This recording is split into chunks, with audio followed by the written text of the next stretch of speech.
Hello everyone and welcome. Potential racket, attempted extortion. We talk about witchcraft, betrayal, false images. In short, what is called the Pogba affair is on everyone's lips, on social media, on TV, on the radio, in France, abroad. I feel like that's all anyone talks about, and we put a magnifying glass on this affair and everyone is shocked. Oh my, it's terrible what's happening and all that. But let's be very clear. And for all those who have followed my work for years, this case is a minor episode. Unfortunately, in the world of soccer, there are stories so dark that I might not even be able to believe it.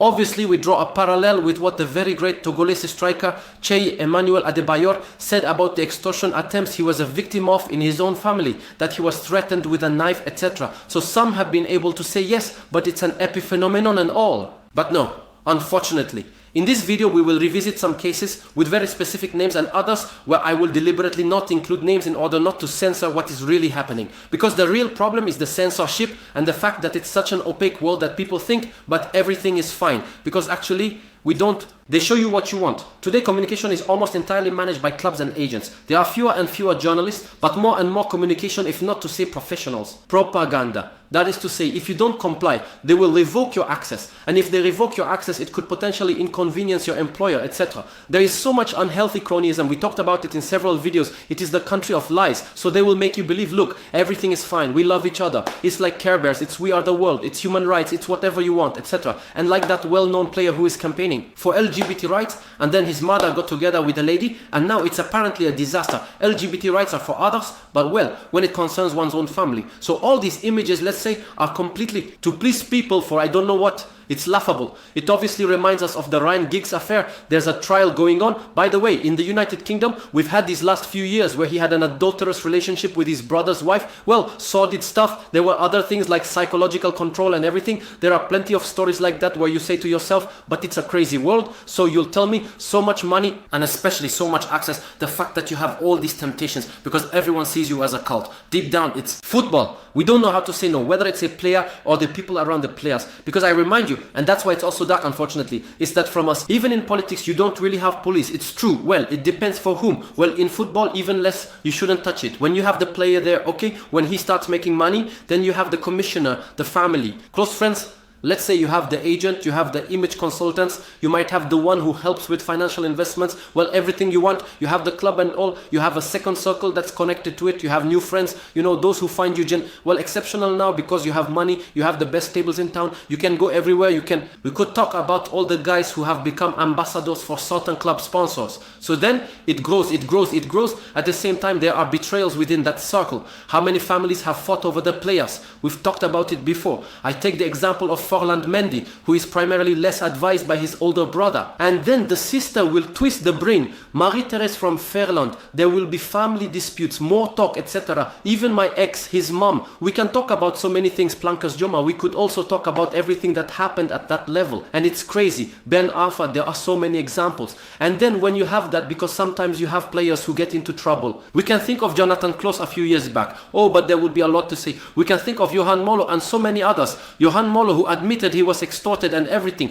I was sent the audio tapes from that time. But you think it's surreal. It's surreal because behind it, you also have malicious people who will enter these circles like courtiers, meaning they will say what you have, what you want to hear, etc. You have some guys from the thug world. It's a parallel universe. You add to that the fascination some players have for the world of thugs. I remember the wiretaps from the OM. You have Valbuena explaining to his agent at the time, Christophe Houteau, that he had lunch with a lawyer who handles guys in the underworld and he was fascinated. And they were fascinated. So there's this fascination among many guys. We won't talk about this former French international whose brother was buying a kilo of hash at Tamaris de Mions, which is near Lyon. I think those over there will understand who I'm talking about. And one day, the guy comes in a Lamborghini and all the guys dealing are like, but brother, what are you doing? We want to get out of there. And you come back. You want to prove something to yourself and all. So when you put all that together, it's crazy.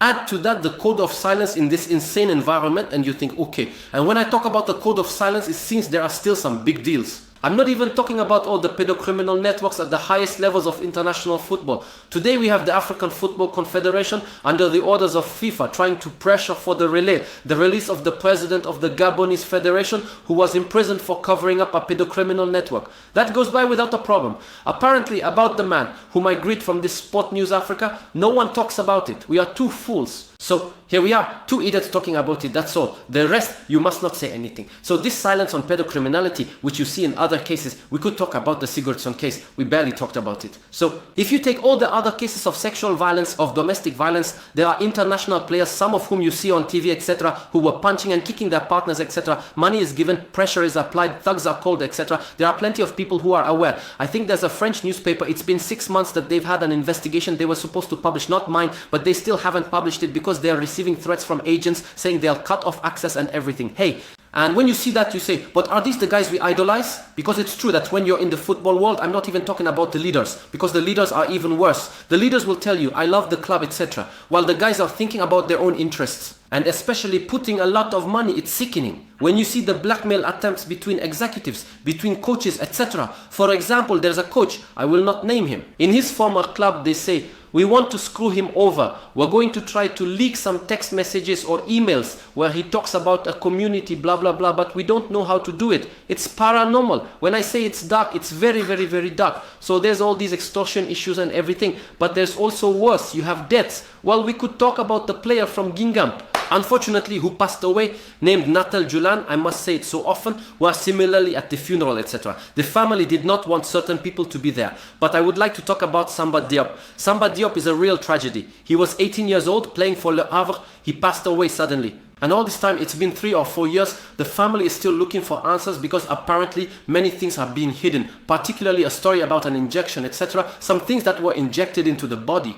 And today, there's a terrible lack of transparency about the death of Samba Diop, which hardly anyone talks about, even though some media have done excellent investigations, which I commend. The family, notably, is organizing a petition and everything. What happened? Why did Samba Diop, this promising 18-year-old, die? So, we arrive at this point. We can also talk about the suicidal urges of many players. Obviously, there's the case of the German goalkeeper Robert Enke, but he wasn't the only one. Gareth Speed, the Welshman, and there are others. I remember when I wrote my first book, Galer Football Club, Christian Nade, whom I greet, who played at 3, who played at Sheffield United in Scotland, etc., who also tried to end his life, admitted it and all that. It is a world with such pressure, where unfortunately when you're a player, you cannot know if the people around you are there because you are a football player and you have money and are famous, etc., or for yourself. You live in a paranoid world where it is truly the law of the deceitful, and at the same time you have an omerta where people do not realize what is happening and the authorities do nothing, and even at the judicial level, etc. Often football is somewhat protected, or we, as I tell you, the code of silence means we won't go there.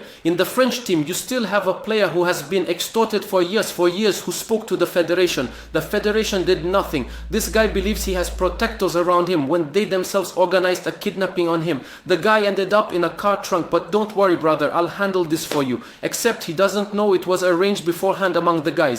It's a paranormal environment. And the worst part of this story is that often we will say this is how it is. Let's speak very clearly. Some will say, look, it's the arrival of young people from the neighborhood in soccer, blah, blah, blah, and so on. But you forget the white-collar bankers. The guys who are there, all neat and tidy, 3-piece suit, who will talk to you, etc., who behind the scenes are simply thinking of putting money, embezzlement. Because when we see the Pogba cases, the machine cases, we often hear about money because everyone is cashing in, because it is organized corruption. Today you want to sign with a club? No, the family must get a cut. Today there are clubs and it's normal. They give money to families in addition to bonuses, etc., which are not always declared. They will give you a 10 to 20% image rights increase, also persuade to pay less taxes. So we're going to send that to the family. The agent sometimes has to give back something. You have the financial asset management advisor, etc. Sometimes he scams. Sometimes you have lawyers who scam. Remember the Samuel Eto'o affair? Remember the Roberto Carlos affair? That's why he went to Russia too. The guy was broke. And so you have all that and we get a piece, and then in this environment, I explained it to you, sometimes you have another agent who shows up, another advisor. He will try to see who holds the player. Okay, it's his body.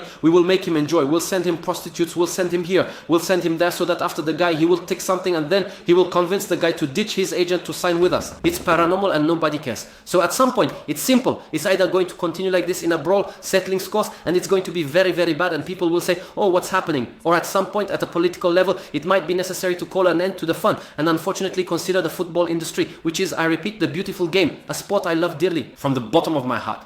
But the industry that exists is an industry that has been criminalized and is criminal and should be treated in the same way as drug trafficking or human trafficking. Today you also have the Cheikh Doucouré case where he says he's being blackmailed, etc. and everything. Well, all the guys who fake their age, fake their identity, it goes through networks and big networks, and not only in Africa, you see also in Eastern Europe, in Asia, in the Middle East, Iraq being a fabulous example, sometimes also in Latin America, and it's crazy. Sometimes it involves politicians and everything. I want to remind you about dark chapters, and here, I'm not even talking about my field, especially pedocriminality. I will talk about match fixing. There was the Skanderbeg club in Albania back then that got caught and received a suspension. You realize in the UEFA report that one of the instigators of this network was a former minister, I believe it was the former finance minister who was behind all this. We could also talk about all those Asian betting companies tied to offshore schemes, criminals and triads that are now proudly displayed on Premier League teams. It's crazy. The crime in this spot is crazy. So we talk about the Pogba affair, extortion, this and that. It's peanuts. It's peanuts. It's a minor phenomenon in a world that people don't want to see.